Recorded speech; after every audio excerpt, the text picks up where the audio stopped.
Bonjour, bienvenue dans ce cours en ligne sur la transformation numérique des TPE-PME. C'est tout de suite.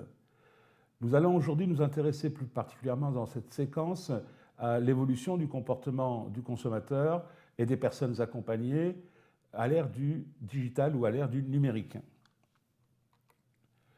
Plus précisément, cette séquence s'intègre dans le module 1 qui concerne le numérique dans l'écosystème de la TPE-PME. Quelle est la question posée dans cette séquence?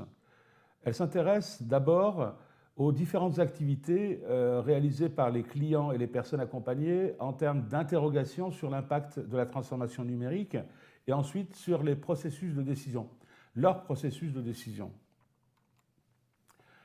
En termes de définition, mettons-nous d'accord, par comportement du consommateur, il faut entendre l'ensemble des comportements qui se rapportent à l'acquisition de biens et services, mais aussi tous les comportements qui précèdent l'acquisition, le choix, l'achat, l'utilisation, jusqu'à l'abandon du produit ou service consommé. La situation actuelle nous montre que le numérique est partout au niveau des consommateurs.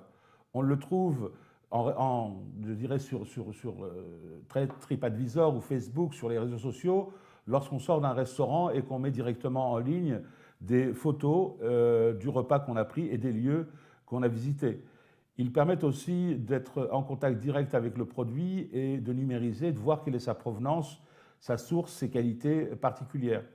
Donc c'est un véritable outil qui, partout et tout le temps, met le consommateur en lien direct avec le produit ou service qu'il a envie ou besoin de consommer.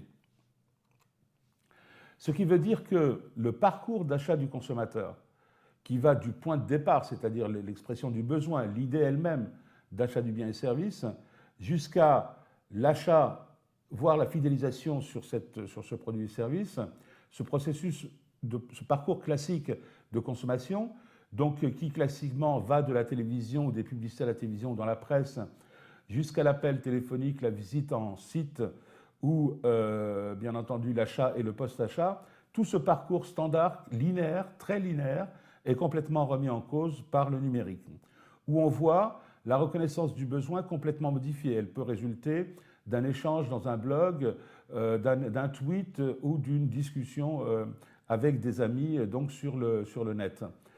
La recherche d'information aussi est relativement nouvelle avec le digital puisqu'elle est accessible, abondante, autant au niveau des réseaux sociaux que des différents sites web. L'évaluation, quant à elle, dans ce parcours d'achat, est aussi impactée par le numérique, avec par exemple les différents comparateurs de prix ou de services dont on dispose en se mettant simplement sur Google.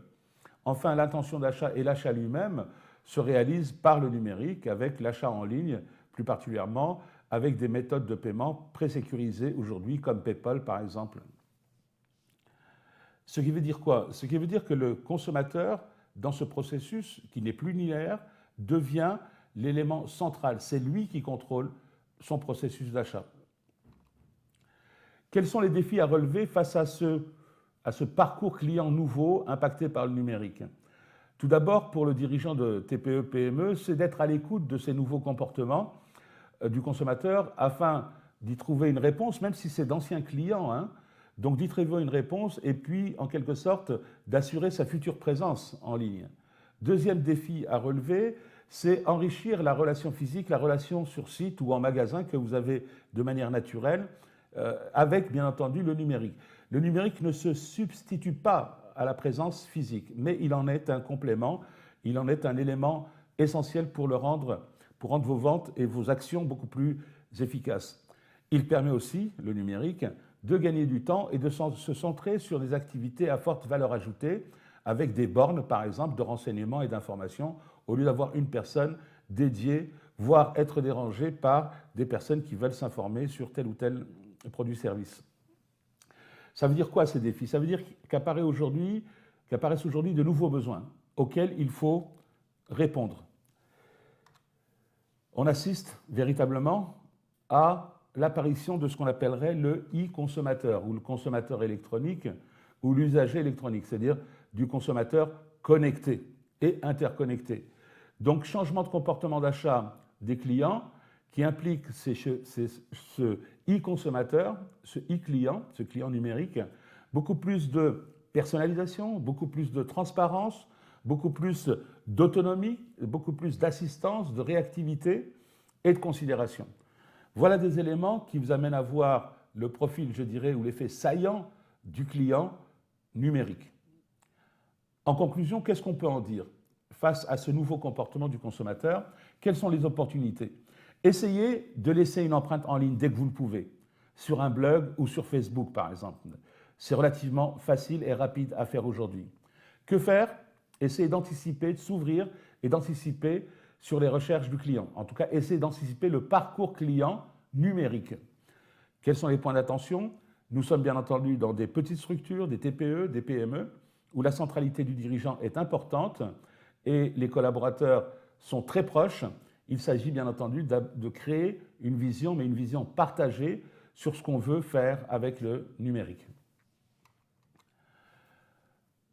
Je laisse la parole, ou je vais laisser la parole en témoignage à M. Nicolas El Hakim, responsable du restaurant Les Cèdres du Liban à Paris, pour qu'il nous parle de la mise en place du numérique depuis une dizaine d'années dans son restaurant et qui lui a permis d'accéder, d'acquérir, de fidéliser, mais aussi d'acquérir de nombreux nouveaux clients. Écoutons-le dans la vidéo suivante et à bientôt. Merci encore.